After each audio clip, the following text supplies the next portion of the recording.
Now, if you watch my older videos, I might seem a lot happier. I might seem a lot chipper, a lot more positive. And that's because I faked it. My only motivator was views. I have never met a happy YouTuber. Assalamu alaikum guys, and welcome to another episode of Smile to Jannah. Smile to Jannah. The society that we live in glorifies, promotes and idolizes celebrities. That's because many interests stand to gain from them. I mean, you got the likes of big brands, film and music industry, and even the governments themselves. And let's face it, many of these celebrities aren't the best of role models. I was not focused on the impact of my content so much as just producing the next piece of crazy content I could.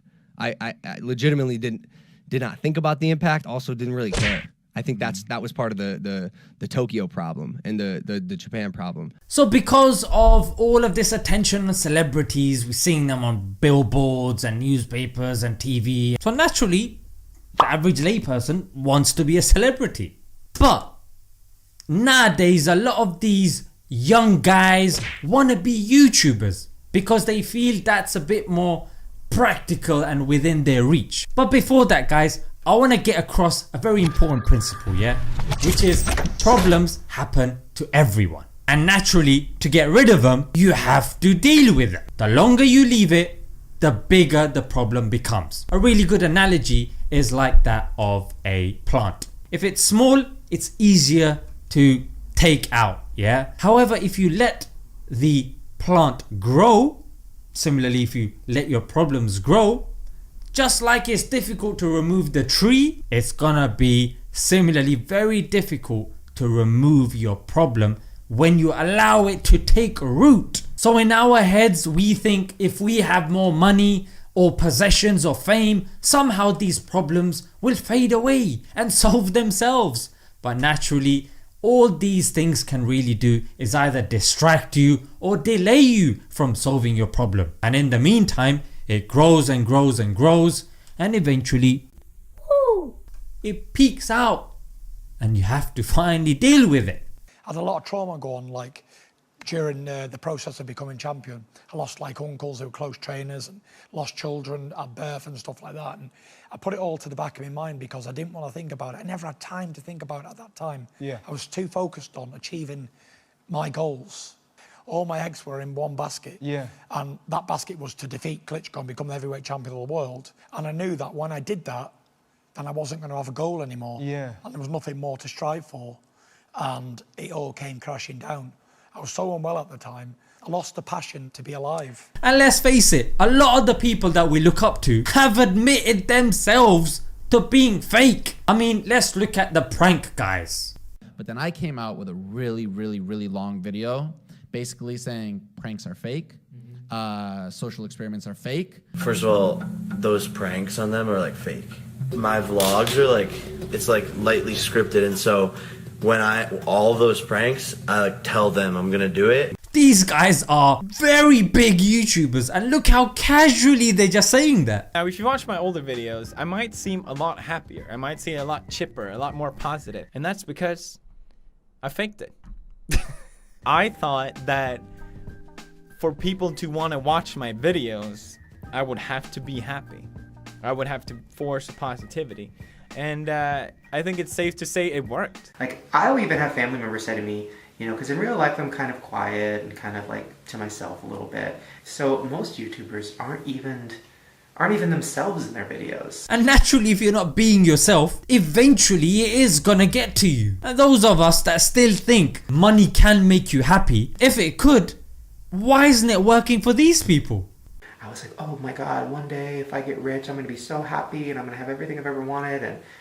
And then you grow up and, you know, I found a lot of success with YouTube, but it didn't make me happier. Like, having money or being able to afford food or having a pool or whatever didn't like make me happier. In a lot of instances, it made me sadder because the more things I bought couldn't fill the hole inside of me that I don't even know what it is.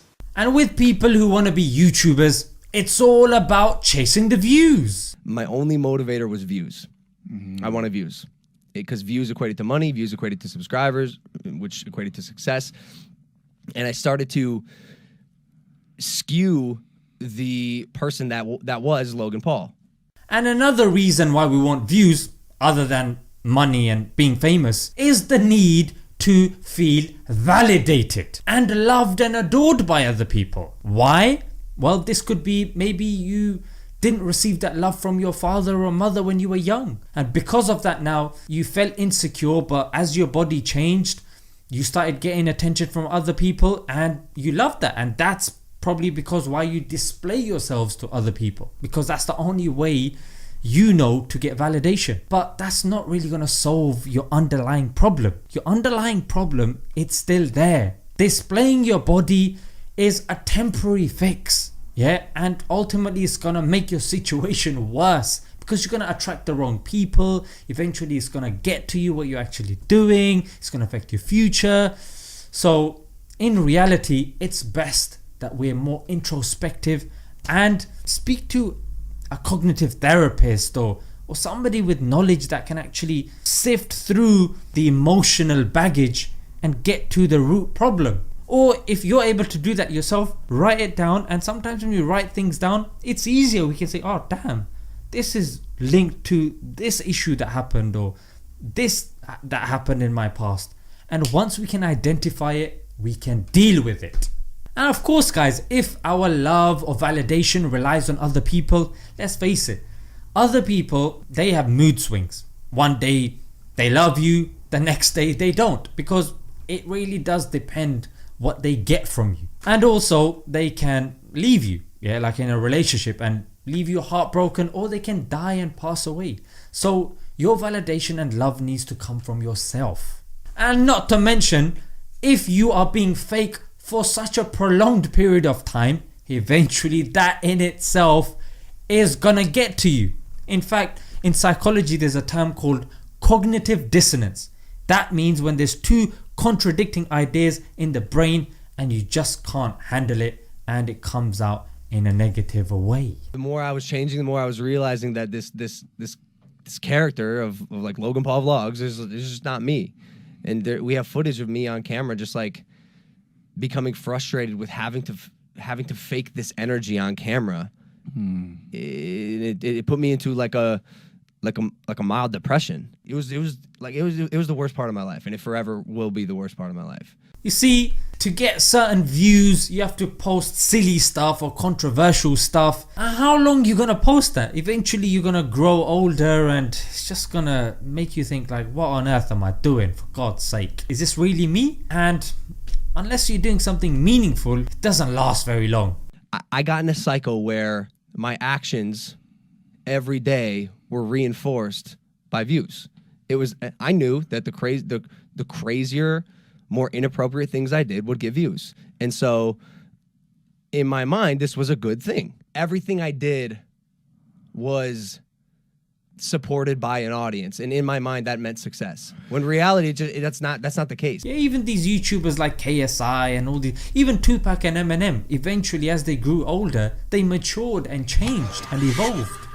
So what is the actionable advice from all this? Well, don't chase fame, chase excellence. For if you work on being the best person, you will attract fame, and that fame will be well deserved, and you'll be able to handle it well also. Number 2, understand happiness is not made from fleeting moments like passing an exam or certain moments of pleasure and lust. Happiness is a state of mind, and it needs to be worked on. Yeah! And the way you work on it is by working on your purpose and your perspective. Being more optimistic and positive, stuff like that really does help. If you're looking for the good in people and in life, you will find it. If you're looking for the negative and worst in people, you will also find it. Think about it, 90% of the things that we experience are pretty much in our head, in our mind, our feelings, our emotions, how we interpret things. So it's very important that we, buy literature, read books. I'll try recommend some that, helps you rewire your brain to such a way that you're looking for the positive in things. So guys, yeah, I really wanted to put this video out and I didn't just want to plonk out any old rubbish, so I really did put some thought into this stuff. Let me know in the comments what you guys benefited from and what's helped you in your journey, because people are in a very rough situation, and sometimes they think, oh, if I become a celebrity or if I sell myself, by posting inappropriate stuff or whatever nonsense, I'll become happy. But no, even if you become a celebrity, you're still going to have to deal with your demons. In fact, there's going to be more pressure now because all eyes are on you. So if you mess up, there's more people pointing fingers. Everyone thinks that if they're successful, everyone thinks if they had a sort of the world's most successful YouTube channel, that everything will be okay. And look at you. There's been points where that in itself has been the thing that's brought you to crisis and despair and loneliness. Yeah. And you've been on a continual journey of reflection, and you're on a continual journey of discovery. And that's all of us. So however we're doing it, we're all trying to find our pathway. Hope you guys benefited from this. I'm going to leave it there. Until next time. Assalamu alaikum.